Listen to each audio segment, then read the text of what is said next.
আসসালামু আলাইকুম রহমতুল্লাহি ওবরাকাতুহু। সুপ্রিয় দর্শক মণ্ডলী, যে যেখান থেকে দেখছেন এবং শুনছেন সকলকে সার্জন টিভি থেকে আমি জীবন সার্জন আপনাদের সকলকে স্বাগত জানাচ্ছি। দর্শক, আমি এখন এই মুহূর্তে যে মানুষগুলোকে আপনাদের সামনে তুলে ধরার চেষ্টা করছি, তিনারা হচ্ছেন লন্ডন প্রবাসী আমাদের সিলেটের অভিজাত পরিবারের কৃতি সন্তান মাদার তেরেসা খ্যাত সমাজসেবিকা শুভামতি।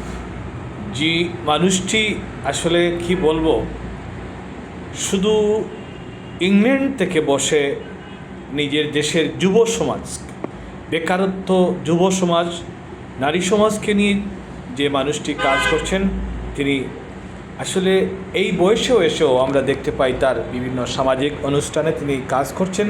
অত্যন্ত নির্লজ্জ প্রচেষ্টার মাধ্যমে যুব সমাজকে যারা বেকারত্বের গ্লানি নিয়ে অনেকটা সমস্যায় জর্জরিত রয়েছে, তাদের মুখে হাসি ফুটাতে তিনি আমরা দেখতে পাচ্ছি বিভিন্ন অর্গানাইজেশনের মাধ্যমে তিনি বিভিন্ন জায়গায়, শুধু সিলেট নয়, আমরা দেখতে পাচ্ছি তার হাত ধরে সুনামগঞ্জ, নেত্রকোনা, মৌলভীবাজার সহ বিভিন্ন জেলা উপজেলায় তিনি এই সমস্ত যুব সমাজকে কাজে লাগাচ্ছেন এবং তাদেরকে খামার করে দিচ্ছেন। হাঁস মুরগির খামার, কোথাও গরুর খামার, কোথাও সবজির বাগান করে দিচ্ছেন। এরকম উদ্যমী এক জননী হচ্ছেন যুব সমাজের আইডল জনাব শুভামতিন।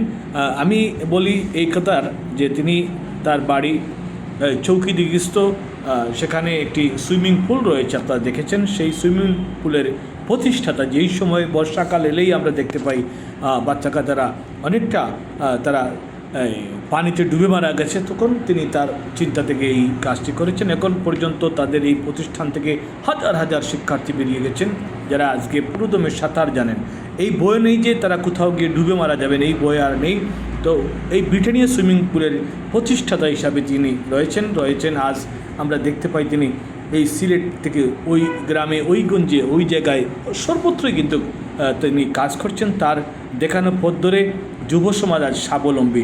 তারা কেউ আর প্রবাসে দিতে চাচ্ছে না, নিজ দেশেই কিন্তু তারা চাষাবাদ করছে, কৃষি কাজ করছে।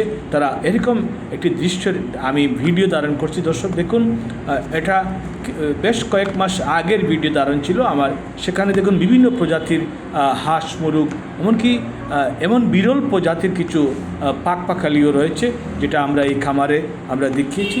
দর্শক, আপনারা পুরো লাইভ অনুষ্ঠান দেখলে আপনারা সেটা দেখতে পারবেন। আমি সকলকে অনুরোধ করব, এই মহিষী নারী শুধু ইংল্যান্ডে আছেন, তার চিন্তা চেতনা আমাদের যুব সমাজকে অনেক দূর নিয়ে যাওয়ার চেষ্টায় রয়েছে।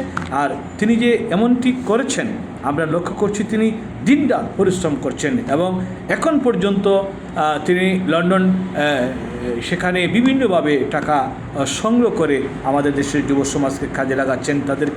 তাদের মুখে হাসি ফুটেছেন, তাদের পরিবার পরিজনকে তিনি অনেকটা ভালোবাসা দিয়ে তাদের বিয়ে শাদী থেকে শুরু করে সকল ক্ষেত্রে তিনি ভূমিকা পালন করছেন।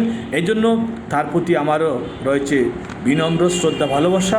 আমরা তাকে অনুরোধ করি আমাদের এই যুব সমাজকে নিয়ে যেন তিনি সবসময় কাজ করেন। তার এই বয়সে এসে তিনি যে কাজটি করছেন, আমি তাকে আমার পক্ষ থেকে অনেক অনেক ধন্যবাদ জানাচ্ছি। সর্বোপরি সবার কাছে দোয়া চাই, এই মহিষী নারীর জন্য সবাই বেশি বেশি করে দোয়া করবেন। আল্লাহ পাক তাকে যেন শতায়ু দান করেন এবং মানব সমাজের জন্য তিনি তার নিজেকে নিয়োজিত করে বাকি জীবন কাটাতে পারেন, এই আশাবাদ ব্যক্ত করে সকলের সুস্বাস্থ্য কামনা করে শেষ করছি। আসসালামু আলাইকুম ওয়া রাহমাতুল্লাহি ওয়া বারাকাতুহু।